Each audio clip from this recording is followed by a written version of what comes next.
नमस्कार दोस्तों, स्वागत है आपका आज के मुख्य समाचार में, जिसमें आपको बता दें कि बिहार के विधानसभा चुनाव निकट आते ही अब एनडीए की फूट सामने आने लगी है और बड़ी खबर इस वक्त निकल के आ रही है, जहां पर चिराग पासवान ने 42 सीटों पर दावा ठोक दिया है, जिसको लेकर के नीतीश कुमार ने चुप्पी साध ली है और अब एनडीए का भविष्य अंधकार में नजर आ रहा है बिहार के विधानसभा चुनाव के मद्देनजर। इसी के साथ आपको उत्तर प्रदेश की खबरों के बारे में भी बताएंगे, जिसमें जिक्र होगा कि किस प्रकार से प्रियंका गांधी ने योगी सरकार को घेरते हुए कहा है कि पता नहीं कब तक सोई रहेगी सरकार। और इसी के साथ दोस्तों, उत्तर प्रदेश में अखिलेश यादव का भी जिक्र होगा। तमाम बड़ी राजनीति की खबरें आपके लिए चुन चुन कर लेके आए हैं, लेकिन उससे पहले अगर आप भी बिहार में भारतीय जनता पार्टी और जेडीयू के गठबंधन को हारता हुआ देखते हैं तो आप अभी इस वीडियो को लाइक कीजिए और इस लाल बटन को दबा के इस चैनल को फ्री में सब्सक्राइब करके घंटी बजाइए और कमेंट में लिखिए कि बिहार के इस चुनाव में किसकी होगी जीत। तो दोस्तों, रुक करते हैं बड़ी खबर की तरफ। बिहार एनडीए में रार, चिराग पासवान ने कहा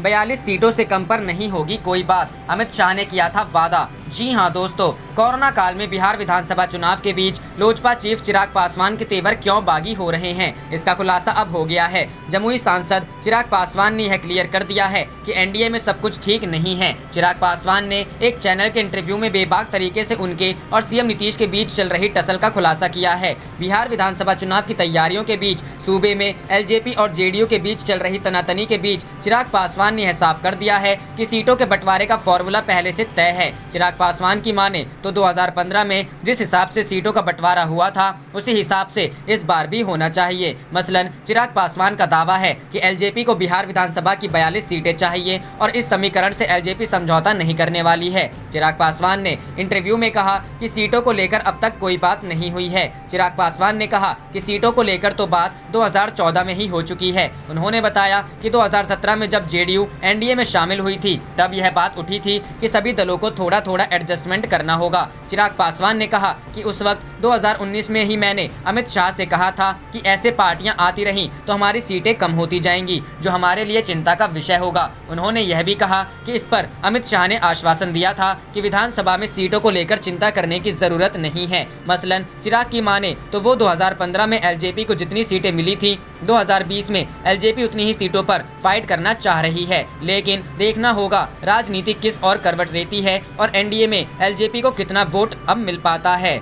रुक करते हैं अगली खबर की तरफ। पता नहीं कब तक सोएगी सरकार, प्रियंका गांधी। जी हां दोस्तों, उत्तर प्रदेश में कांग्रेस की प्रभारी महासचिव प्रियंका गांधी वाड्रा ने शनिवार को राज्य में अपराध की बढ़ती घटनाओं को लेकर योगी सरकार पर हमला बोला और कहा कि अपराध की घटनाओं की जांच करने में विफल रही है। प्रियंका, योगी सरकार राज्य में हो रही आपराधिक घटनाओं के मद्देनजर भारतीय जनता पार्टी सरकार पर लगातार हमले कर रही है। कांग्रेस नेता ने बुलंदशहर में अपहरण की घटना को लेकर राज्य सरकार पर तीखा हमला किया और आरोप लगाया कि वह अपराध को रोकने में विफल रही है। मीडिया रिपोर्टर्स के अनुसार उन्होंने कहा, उत्तर प्रदेश में जंगल राज फैल रहा है, अपराध और कोरोना नियंत्रण से बाहर हैं। श्री धर्मेंद्र चौधरी का 8 दिन पहले बुलंदशहर में अपहरण कर लिया गया था। रुख करते हैं अगली खबर की तरफ। सीएम से लेकर मंत्री का दावा फेल, लगातार कोरोना के आंकड़े छिपाने में लगी बिहार सरकार। महामारी के विस्फोट के बीच सिस्टम का खेल देखिए। जी हां दोस्तों, बिहार के मुख्यमंत्री नीतीश कुमार पिछले एक सप्ताह में आधे दर्जन दफे कोरोना को लेकर पारदर्शिता बरतने का ऐलान कर चुके हैं। शुक्रवार को मंत्री मंगल पांडे ने ऐलान किया कि कोरोना को लेकर हर रोज बुलेटिन जारी होगा, लेकिन अगले ही दिन यानी बिहार सरकार के स्वास्थ्य महकमे ने खेल कर दिया। बिहार में कोरोना टेस्ट का कोई आंकड़ा जारी नहीं किया गया। मीडिया के लिए व्हाट्सएप ग्रुप में 2 मैसेज आया, हद देखिए कि उसे कुछ ही देर में डिलीट कर दिया गया। बिहार में आज कोरोना का सबसे बड़ा विस्फोट हुआ है और अब आरोप लग रहा है कि बिहार सरकार इस आंकड़े को छिपाना चाह रही है। बिहार सरकार ने जारी ही नहीं किया आज का आंकड़ा। बिहार सरकार हर रोज कोरोना की जांच और उससे संबंधित आंकड़े स्वास्थ्य विभाग के ट्विटर अकाउंट के जरिए जारी करती रही है। आज बिहार सरकार ने आंकड़ा जारी ही नहीं किया। पूरे दिन लोग इंतजार करते रहे। स्वास्थ्य विभाग के ट्विटर अकाउंट पर कोई जानकारी ही नहीं दी। वैसे बिहार सरकार के स्वास्थ्य विभाग ने आज मीडिया कर्मियों के लिए बनाए गए व्हाट्सएप ग्रुप में आंकड़ा डाला गया। इसमें भी ये क्लियर नहीं किया गया था कि आज कुल कितने मरीज मिले, लेकिन मरीजों की कुल संख्या का जिक्र था। लिहाजा ये पता चल गया कि कल से लेकर आज तक कुल कितने मरीज बढ़े। इससे साफ हो गया कि बिहार में आज कोरोना का सबसे बड़ा विस्फोट हुआ है। लेकिन हद देखिए, जब तक मीडिया के लोग स्वास्थ्य विभाग के आंकड़ों से कोरोना की हालत समझ पाते तब तक उस मैसेज को ही डिलीट कर दिया गया। स्वास्थ्य विभाग की ओर से डाले गए दोनों मैसेज को डिलीट कर दिया गया। मीडिया के लोग परेशान हो गए, लेकिन कोई ये बताने को तैयार नहीं था कि बिहार में आज कोरोना के क्या आंकड़े हैं। रुख करते हैं अगली खबर की तरफ। लखनऊ की ईदगाह पर बकरीद की बधाई देने पहुंचे सपा अध्यक्ष अखिलेश यादव। देखें तस्वीरें। जी हां दोस्तों, समाजवादी पार्टी के राष्ट्रीय अध्यक्ष अखिलेश यादव शनिवार को मुस्लिम भाइयों को बकरीद की बधाई देने के लिए ईदगाह पहुंचे। यहां उन्होंने पहले से मौजूद धर्मगुरुओं से मुलाकात की और उन्हें शुभकामनाएं दी। बता दें कि अखिलेश यादव इसके पहले ईद पर भी बधाई देने के लिए ईदगाह आए थे। उन्होंने बधाई देते हुए सभी के लिए खुशहाली की कामना की। ईदगाह के इमाम मौलाना खलीद रशीद फिरंगी महली के साथ अखिलेश यादव बता दें कि लोगों ने कोरोना वायरस के संक्रमण के कारण अपने घरों में रहकर ईद की नमाज पढ़ी और एक दूसरे को बधाई दी। ईदगाह में भी बहुत कम संख्या में लोग मौजूद रहे और कोरोना के बचाव का प्रोटोकॉल पालन करते हुए नमाज पढ़ी। लोगों के घर से बाहर निकलने पर मनाही होने के कारण त्योहार का रंग हल्का नजर आया। धर्मगुरुओं ने खुद भी लोगों ने घरों से बाहर ना निकलने की अपील की थी। करते हैं अगली खबर की तरफ। रेलवे ने किया साफ, निजी ट्रेनों का किराया बढ़ने पर सरकार नहीं देगी कोई भी दखल। 151 ट्रेनें होंगी प्राइवेट। जी हां दोस्तों, कोरोना काल के बीच भारतीय रेलवे ने स्पष्ट कर दिया है कि ऑपरेटर्स निजी ट्रेनों का किराया जितना चाहे उतना रख सकते हैं। इसमें सरकार का कोई दखल नहीं होगा। भारतीय रेलवे ने कहा कि निजी ऑपरेटर्स के लिए यात्री ट्रेनों का किराया तय नहीं किया गया है और न ही अभी इसकी कोई सीमा तय की गई है। साथ ही रेलवे ने ये भी कहा है कि अगर निजी संचालक किराया बढ़ाते भी हैं तो इसमें सरकार का कोई दखल या सरकार से मंजूरी लेने की जरूरत नहीं है। यानी अब निजी ट्रेन चलाने वाले ऑपरेटर्स जो भी ट्रेन चलाएंगे वो उसका किराया अपनी मर्जी से या बाजार के हिसाब से तय करेंगे। यहाँ आपको बता दें कि रेलवे 109 रूट्स पर 151 ट्रेनों को चलाने का काम 35 साल के लिए निजी ऑपरेटर्स को देने की योजना कर चुका है। इतना ही नहीं, रेलवे चाहती है कि इस प्रावधान को कोई कोर्ट में चुनौती ना दे पाए, इसलिए इसे सरकार जल्द ही कैबिनेट से मंजूरी दिला लेगी। रेलवे एक्ट के तहत सिर्फ केंद्र सरकार या विभिन्न मंत्रालय मिलकर रेलवे के किराए का निर्धारण करेंगे। हालांकि अभी ट्रेनों को निजी हाथों में देने से पहले कई सवाल हैं जिनके जवाब सरकार को क्लियर देने होंगे, जैसे ट्रेनों का 160 किलोमीटर की रफ्तार से चलना, दुर्घटनाओं के बाद की स्थिति और उनकी मेंटेनेंस को लेकर अभी कई सवाल हैं जो हल किए जाने हैं। वहीं रेलवे के किराए को लेकर सरकार की तरफ से एक अधिकारी ने कहा कि अब ये निजी हाथों में होगा और अब वहीं इसका किराया तय करेंगे। निजी संचालक ऑनलाइन टिकट बेच सकेंगे और सरकार किराया बढ़ाने को लेकर कोई पाबंदी नहीं लगाएगी। हालांकि उम्मीद है कि किराया लागत को देखते हुए बढ़ाया जाएगा। बहरहाल अब सरकारी हाथों में ट्रेनें नहीं रहेंगी और सेवाएं जल्द महंगी हो जाएंगी। यानी अब यात्री अपनी जेब ढीली करने के लिए तैयार रहें। रुख करते हैं अगली खबर की तरफ। राजस्थान, बागी विधायकों के गहलोत का संदेश, हाईकमान ने माफ किया तो मैं भी गले लगा लूंगा। जी हां दोस्तों, राजस्थान के मुख्यमंत्री अशोक गहलोत कांग्रेस के बागियों पर सॉफ्ट होते नजर आ रहे हैं। उन्होंने अपने एक ताज़े बयान में कहा है कि जो लोग सरकार गिराने की साजिश में लगे थे, अगर वह आला कमान के पास जाते हैं और आला कमान उन्हें माफ कर देता है तो मैं उन्हें गले लगा लूंगा। मुझे पार्टी ने बहुत कुछ दिया है, 3 बार मुख्यमंत्री था, प्रदेश कांग्रेस का अध्यक्ष रहा। मैं जो भी कर रहा हूँ पार्टी और जनता की सेवा के लिए कर रहा हूं। मेरा इसमें अपना कुछ भी नहीं है। मुख्यमंत्री गहलोत ने कहा कि बीजेपी चुनी हुई सरकारों को गिराने के खेल में लगी है और लोकतंत्र को बचाने के लिए हमें यह सब करना पड़ रहा है। यह सब करते हुए हमें अच्छा नहीं लगता। बीजेपी पर हमला बोलते हुए मुख्यमंत्री अशोक गहलोत ने कहा कि वसुंधरा राजे बड़ी नेता है, उनसे टक्कर लेने के चक्कर में राजेंद्र राठौर और सतीश पुनिया सरकार गिराने की साजिश में लगे हैं। वसुंधरा राजे को नीचा दिखाने के लिए सब हो रहा है। वसुंधरा जी का पता नहीं है आजकल वह कहाँ है। गुलाब चंद कटारिया मीडिया के सामने हमें गालियां देते हैं, मगर उनकी भी क्या सोच है पता है। उन्होंने कहा प्रधानमंत्री को 2 बार मौका दिया लोगों ने, उन्होंने थाली बजवाई, ताली बजवाई, बेल बजवाई, मोमबत्ती जलवाई, लोगों ने उनकी बात पर विश्वास किया। ये बहुत बड़ी बात है। इसलिए प्रधानमंत्री को चाहिए कि राजस्थान में जो तमाशा चल रहा है उसे बंद करवाएं। यहाँ पर विधायकों की खरीद फरोख्त की रेट बढ़ रही है, यह क्या तमाशा है। उन्होंने कहा कि मैं प्रधानमंत्री नरेंद्र मोदी को एक चिट्ठी लिखूंगा कि उन्हें कोरोना के बढ़ते हुए मामलों पर देश के बाकी मुख्यमंत्रियों के साथ एक और वीडियो कॉन्फ्रेंसिंग करनी चाहिए। इससे पहले राजस्थान के मुख्यमंत्री अशोक गहलोत ने भारतीय जनता पार्टी पर राज्य की सरकार को अस्थिर करने का आरोप लगाते हुए कहा कि अमित शाह हर वक्त सरकार गिराने के बारे में सोचते हैं। सीएम गहलोत ने कहा अमित शाह का नाम मैं बार बार इसलिए लेता हूं कि फोर फ्रंट पर वो ही आते हैं। कर्नाटक के लिए भी, मध्य प्रदेश के लिए भी, गोवा हो, मणिपुर हो, अरुणाचल प्रदेश हो, तो मजबूरी में कहना पड़ता है कि अमित शाह जी आपको क्या हो गया है। आप रात दिन जागते सोते हर वक्त सोचते हैं कि किस तरह मैं गवर्नमेंट को गिराऊं। उन्होंने कहा चुनी हुई सरकार यदि इस तरह से गिरने लगेंगी तो देश में डेमोक्रेसी कहां बचेगी। पूरे देश के अंदर डेमोक्रेसी बचाने का अभियान हम चला रहे हैं। डेमोक्रेसी बचे, पार्टियां आएंगी जाएंगी, सरकारें बनेंगी जाएंगी, व्यक्ति आएंगे जाएंगे, लेकिन डेमोक्रेसी नहीं रहेगी तो देश का क्या होगा।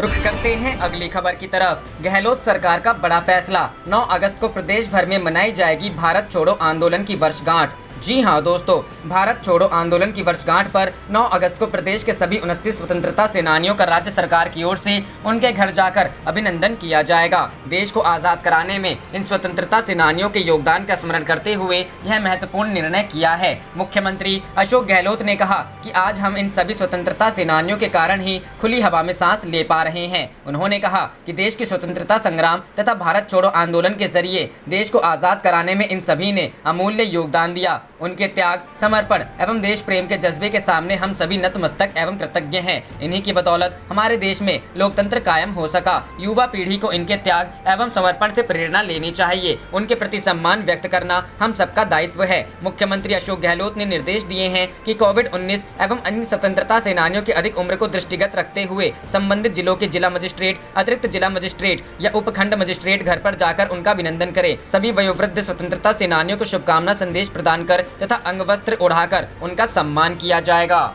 रुख करते हैं अगली खबर की तरफ। अखिलेश बोले, चीन कभी भी पीछे नहीं हटेगा, सरकार सच बताए हमारी कितनी छीन गई जमीन। जी हां दोस्तों, सपा प्रमुख अखिलेश यादव ने चीनी मामले पर सरकार पर निशाना साधा। अखिलेश ने कहा कि चीन कभी भी पीछे नहीं हटेगा, वह हमारी जमीन पर कब्जा कर रखा है। अखिलेश यादव ने कहा कि सरकार को डिप्लोमेटिक फ्रंट पर काम करना चाहिए और सबसे बड़ी बात है जनता को सच बताना चाहिए कि हमारी कितनी जमीन छीन गई है। अखिलेश यादव ने ये बातें लखनऊ स्थित ऐशबाद ईदगाह पर पत्रकारों से कही। अखिलेश यादव शनिवार को बकरीद के मौके पर ईदगाह पहुंचे थे। यहां पर मौलाना खालिद रशीद फरंगी महली से मुलाकात कर उनको बधाई दी। इसके बाद मीडिया से बातचीत की। इस दौरान अखिलेश ने कहा कि देश सीमाएं सुरक्षित नहीं है, पहले पाकिस्तान परेशान करता था, अब चीन। सरकार को सच बताना चाहिए। अखिलेश ने यूपी के कानून व्यवस्था पर भी सवाल उठाया। उन्होंने कहा कि भाजपा का तो ये मानना है कि ठोकों से ही काम चलता है। जो लोग ठोकों पर भरोसा करते हैं वो कब पुलिसिंग को बेहतर करेंगे। 100 नंबर डायल रिस्पांस सिस्टम को और बेहतर क्यों नहीं किया सरकार ने। अगर ठोको नीति पर ही भरोसा करते रहेंगे तो पुलिस व्यवस्था को कैसे बेहतर करेंगे।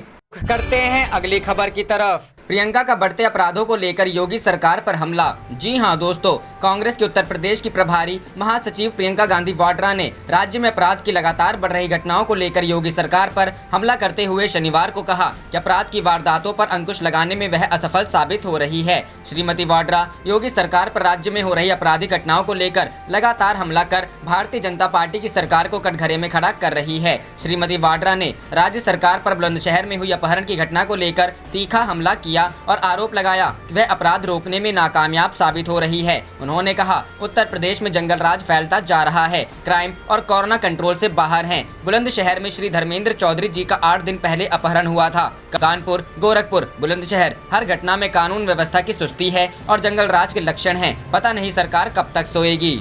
रुख करते हैं अगली खबर की तरफ। सुशांत केस की जांच पर बोले उद्धव, महाराष्ट्र और बिहार में विवाद ना पैदा करें। जी हां दोस्तों, अभिनेता सुशांत सिंह राजपूत सुसाइड केस में सियासी बयानबाजी भी तेज हो गई है। भारतीय जनता पार्टी के नेताओं की ओर से महाराष्ट्र सरकार और पुलिस पर सवाल उठाए गए हैं, जिसके बाद महाराष्ट्र के मुख्यमंत्री उद्धव ठाकरे का कहना है कि मैं उन लोगों की निंदा करना चाहूंगा जो पुलिस की दक्षता पर सवाल उठा रहे हैं। महाराष्ट्र के मुख्यमंत्री उद्धव ठाकरे ने कहा कि मुंबई पुलिस असमर्थ नहीं है। अगर किसी के पास इस मामले के बारे में कोई सबूत है तो वो इसे हमारे पास ला सकते हैं और हम पूछताछ करेंगे, दोषी को सजा देंगे। लेकिन कृपया इस मामले को महाराष्ट्र और बिहार, 2 राज्यों के बीच विवाद पैदा करने के बहाने के रूप में इस्तेमाल ना करें। इससे पहले महाराष्ट्र के पूर्व मुख्यमंत्री देवेंद्र फडणवीस ने कहा कि सुशांत सिंह केस में राज्य सरकार लापरवाही बरत रही है। इस पर उद्धव ठाकरे ने कहा कि विपक्ष इंटरपोल या नमस्ते ट्रंप के फॉलोअर्स को भी जांच के लिए ला सकता है। देवेंद्र फडणवीस को समझना चाहिए कि यह वही पुलिस है जिसके साथ उन्होंने 5 साल काम किया है। यह वही पुलिस है जिसने कोरोना के साथ लड़ाई के दौरान कई बलिदान दिए हैं। वही इस मामले में भारतीय जनता पार्टी के सांसद मनोज तिवारी ने कहा था कि महाराष्ट्र पुलिस लंबे वक्त से मामले की जांच कर रही है, लेकिन उन्हें पता ही नहीं चला कि 15 करोड़ रुपया खाते से निकल गया। फिर कैसी जांच हो रही है। दरअसल बिहार पुलिस ने जब मामले को संभाला, सुशांत के परिजनों से पूछताछ में ये बात सामने आई कि सुशांत के खाते से कुछ ही वक्त में करीब 15 करोड़ रुपए निकल गए थे। करते हैं अगली खबर की तरफ। राजस्थान एसओजी को मिली बड़ी कामयाबी, ऑडियो टेप जांच में पाई गई सही। जी हां दोस्तों, राजस्थान में सियासी संकट अभी भी जारी है। विधायक खरीद फरोख्त के मामले में स्पेशल ऑपरेशन ग्रुप को एक बड़ी कामयाबी मिली है। एसओजी ने ऑडियो टेप की एफएसएल जांच करवाई थी जो सही पाई गई है और इसमें किसी तरह की छेड़छाड़ नहीं की गई है। एसओजी ने मजिस्ट्रेट कोर्ट में अर्जी लगाई है कि अब आगे की जाँच के लिए केंद्रीय मंत्री गजेंद्र सिंह और कांग्रेस विधायक भंवरलाल शर्मा के आवास के नमूने की जाँच जरूरी है। एसओजी के अनुसार वायरल ऑडियो एफएसएल जांच के लिए 28 जुलाई को भेजा गया था, जिसकी परीक्षण रिपोर्ट शुक्रवार को आ गई है। एसओजी ने कोर्ट से कहा है कि नोटिस देने के बावजूद राजेंद्र सिंह और भंवरलाल शर्मा वॉइस सैंपलिंग के लिए नहीं आ रहे हैं, इसलिए कोर्ट आदेश दे कि आगे की जांच के लिए वे अपना वॉइस सैंपल एसओजी को दें। उधर कोर्ट में संजय जैन ने आवास के नमूने देने से यह कहते हुए मना कर दिया कि यह राजनीतिक मामला है और मुझे जाँच एजेंसियों पर भरोसा नहीं है। आवास के नमूने का गलत प्रयोग कर मुझे फंसाया जा सकता है। गौरतलब है कि इस मामले में पहले ही 2 आरोपी अशोक सिंह और भरत मालानी ने आवास के नमूने देने से मना कर दिया था। कोर्ट ने इस पूरे मामले की तथ्यात्मक रिपोर्ट 4 अगस्त को मांगी है। रुख करते हैं अगली खबर की तरफ। सिंधिया के खिलाफ चुनाव याचिका दायर, शपथ पत्र में गलत जानकारियां देने का आरोप। जी हां दोस्तों, राज्यसभा के नवनिर्वाचित सांसद ज्योतिरादित्य सिंधिया के खिलाफ चुनाव याचिका दायर की गई है। सिंधिया पर आरोप है कि उन्होंने शपथ पत्र में गलत जानकारी दी है और अपने खिलाफ दर्ज आपराधिक मामले छिपाकर राज्यसभा चुनाव लड़ा है। भिंड जिले के लाहौर विधानसभा क्षेत्र से विधायक और राज्य के पूर्व मंत्री डॉक्टर गोविंद सिंह ने इस मामले में मध्य प्रदेश हाईकोर्ट में शुक्रवार को एक याचिका दायर की है। उनके वकील संजय अग्रवाल और अनुज अग्रवाल ने बताया कि इस याचिका में कहा गया है कि याचिका में जोर दिया गया है कि सिंधिया ने राज्यसभा चुनाव के नियमों का उल्लंघन किया है। नियमानुसार नामांकन पत्र में आपराधिक मामलों की भी जानकारी दी जानी चाहिए थी, लेकिन छिपा ली गई। याचिका में कहा गया है कि वर्ष 2018 में भोपाल के श्यामला हिल्स थाने में पूर्व मुख्यमंत्री कमलनाथ, दिग्विजय सिंह और ज्योतिरादित्य सिंधिया के खिलाफ एफआईआर दर्ज की गई थी, जिसे सिंधिया ने सार्वजनिक रूप से स्वीकार भी किया था। भले ही सिंधिया अब कांग्रेस में नहीं है और भाजपा से राज्यसभा सदस्य चुने गए हैं, लेकिन राज्यसभा के लिए प्रस्तुत नामांकन पत्र में सिंधिया ने उक्त मामले की जानकारी पेश नहीं कर उसे छुपाया। यह आयोग के नियमों का उल्लंघन है। रुख करते हैं अगली खबर की तरफ। कांग्रेस नेता कपिल सिब्बल ने नई शिक्षा नीति के प्रावधानों पर उठाए सवाल। जी हां दोस्तों, पूर्व केंद्रीय मंत्री एवं कांग्रेस के वरिष्ठ नेता कपिल सिब्बल ने कहा है कि नई शिक्षा नीति का दृष्टिकोण सही है, लेकिन इसमें कई कागजी बातें हैं तथा अनेक प्रावधानों को लागू करने का रास्ता नहीं सुझाया गया है। सिब्बल ने कहा, नई शिक्षा नीति के बारे में मैं कहूंगा कि इसका दृष्टिकोण सही रास्ते पर जाता है, लेकिन इसके अनेक प्रावधानों एवं प्रस्तावों को लागू कैसे किया जाएगा, इसका रास्ता नहीं बताया गया है। उन्होंने कहा, इसमें कई कागजी बातें हैं जिन्हें लागू करना मुश्किल है। गौरतलब है कि केंद्रीय मंत्रिमंडल ने बुधवार को नई शिक्षा नीति को मंजूरी दी थी। नई शिक्षा नीति में 5वीं कक्षा तक मातृभाषा या क्षेत्रीय भाषा में पढ़ाई, बोर्ड परीक्षा के भार को कम करने, विदेशी विश्वविद्यालयों को भारत में परिसर खोलने की अनुमति देने, विधि और मेडिकल को छोड़कर उच्च शिक्षा के लिए एकल नियामक बनाने, विश्वविद्यालयों के लिए साझा प्रवेश परीक्षा आयोजित करने सहित स्कूली शिक्षा से लेकर उच्च शिक्षा तक अनेक सुधारों की बात कही गई है। पूर्व मानव संसाधन विकास मंत्री ने कहा कि नई नीति में शिक्षा पर सकल घरेलू उत्पाद का 6% खर्च करने का प्रस्ताव किया गया है, लेकिन इसके लिए पैसा कहां से आएगा यह स्पष्ट नहीं है। उन्होंने कहा कि कांग्रेस नीति संप्रंग सरकार के दौरान शिक्षा पर जीडीपी का 3.2% से अधिक खर्च होता था, जबकि वर्तमान सरकार के दौरान शिक्षा बजट में आवंटन में कमी आई है। ऐसे में शिक्षा में जीडीपी का 6% खर्च होने के अनुपालन को लेकर उन्हें संदेह है। सिब्बल ने कहा कि नीति में कम से कम 5वीं कक्षा तक मातृभाषा या क्षेत्रीय भाषा में पढ़ाई की बात कही गई है, जिसे बढ़ाकर 8वीं कक्षा तक किया जा सकता है, लेकिन देश के अलग अलग स्थानों पर सरकारी कर्मचारियों के बच्चों को कठिनाई आएगी क्योंकि उनके अभिभावकों का तबादला होता रहता है। उन्होंने कहा कि कांग्रेस नीति संप्रग सरकार के दौरान देश बोर्ड परीक्षा समाप्त करने की ओर बढ़ा था, लेकिन वर्तमान सरकार ने बोर्ड परीक्षा को फिर लागू कर दिया। अब नई नीति में फिर उसी दिशा में बढ़ रहे हैं। पूर्व केंद्रीय मंत्री ने कहा कि व्यावसायिक शिक्षा, कौशल विकास, पाठ्यक्रम का मानक तैयार करने जैसी कई बातें कही गई हैं, लेकिन इनका रास्ता स्पष्ट नहीं है। उन्होंने कहा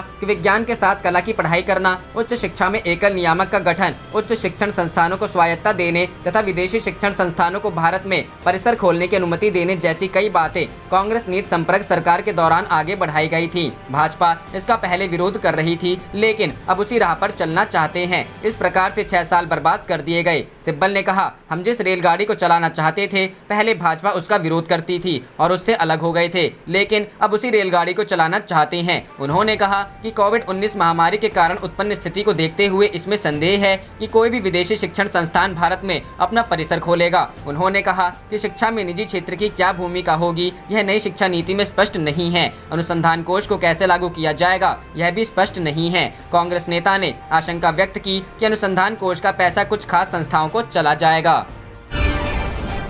आप देख रहे थे आपका अपना चैनल जय हिंद जय भारत।